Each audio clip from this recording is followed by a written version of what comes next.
नमस्कार, कसे आहात आपण? मैथिलीज फूड स्टॉपमध्ये आपले सगळ्यांचे मनापासून स्वागत. आज आपण करणार आहोत काय माहिती आहे?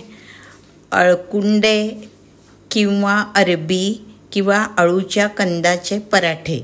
आपण जसे बटाट्याचे पराठे करतो ना, सेम सगळी तशीच कृती आहे. प्रथम कुकरमध्ये आपण बटाटे जसे उकडतो तसे हे अरबी किंवा अळकुंडे आहेत ते सगळे स्वच्छ धुवून एका कुकरच्या भांड्यामध्ये घ्यायचे.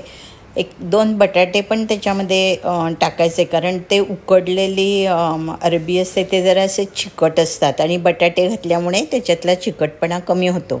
तो कुकरमध्ये हार्डली 1-2-3 शिट्ट्या करून घ्यायच्या. कुकर गार झाल्यावर ते उघडायचे, सोलायचे बटाट्यांसकट आणि मॅश करून घ्यायचे. तो व्हिडिओ माझ्या हातनं डिलीट झाला आहे, त्यामुळे मी ते तुम्हाला तोंडीच सांगते. आपली अरबी गार होईस्तोपर्यंत बारीक कांदा चिरून घ्यायचा आहे, मिरची, आलं, लसूण वाटून घ्यायचं आहे बारीक. कढीपत्त्याची पानं असतील तर तीसुद्धा त्याच्यात घालायला हरकत नाही. थोडीशी कोथिंबीर बारीक चिरून ठेवायची, थोडी वाटून ठेवायची.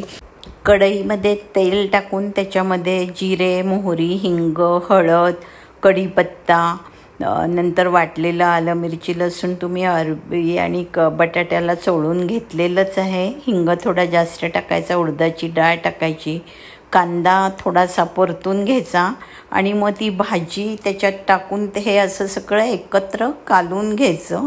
थोडासा लगदा होतो पण व्यवस्थित होतं. आता 1-2 ते 3 डाव कणिक घ्यायची. त्याच्यामध्ये एखादा डाव डाळीचं पीठ घालायचं, एखादा डाव आपलं तांदूळाचं पीठ घालायचं. ते छान एकत्र करायचं. त्याच्यामध्ये चवीनुसार मीठ, धणे जिरे पूड, ओवा, तीळ, कसुरी मेथी, आमचूर पावडर आणि तूप घालायचं 4-5 चमचे, जेणेकरून सगळं एकत्र करताना अशी मूठ वळली जाईल त्या पिठाची. आणि मग कमी पाणी घालून जसं आपण पुरीचं कणिक भिजवतो ना, तशीच हे वरच्या आवरणाची, म्हणजे आपण पराठा करणार आहे ना त्याची, अशी कणिक घट्ट भिजवून घ्यायची आणि थोडंसं तेल लावून ती थोड्या वेळ ठेवून द्यायची. हे बघा किती छान मळली गेली आहे. आणि आधी आपण त्या भांड्याला तेल लावून घेतल्यामुळे अजिबात त्याचा राडा झाला नाही आहे. पातेल ते जे काही तो बाऊल घेतला आहे तो पण कसा स्वच्छ दिसतो आहे आणि घट्ट पराठ्याची कणिक मळली गेली आहे. आता ना आपलं काम सोपं करण्यासाठी अशा पुऱ्या लाटून घ्यायच्या त्या कणकेच्या. गुळाची पोळी आपण करतो ना अशा हे पराठे करायचे. आता लाटलेली एक पुरी घ्यायची, त्याच्यावर आपण केलेलं ते भाजीचं सारण चमच्याने घट्ट असं व्यवस्थित लावायचं. त्याच्यावर दुसरी पुरी पालती घेऊन कडा सगळ्या चिमटीनं दाबून अशा हे करायच्या, म्हणजे दाबून घ्यायच्या आणि मग त्याचा असा व्यवस्थित पराठा जाडसर लाटायचा आहे. पराठे जाडच असतात, हे बघा तुम्ही इथे बघू शकता. थोडीशी ना मी ह्याच्यामध्ये मेथी असते ना आपली, त्याची पानं पण अशी अख्खी टाकली आहे. तर सांगायला विसरून गेले, छान चव लागते. कसुरी मेथी तर घातली आहे पण पानं पण घातली आहेत.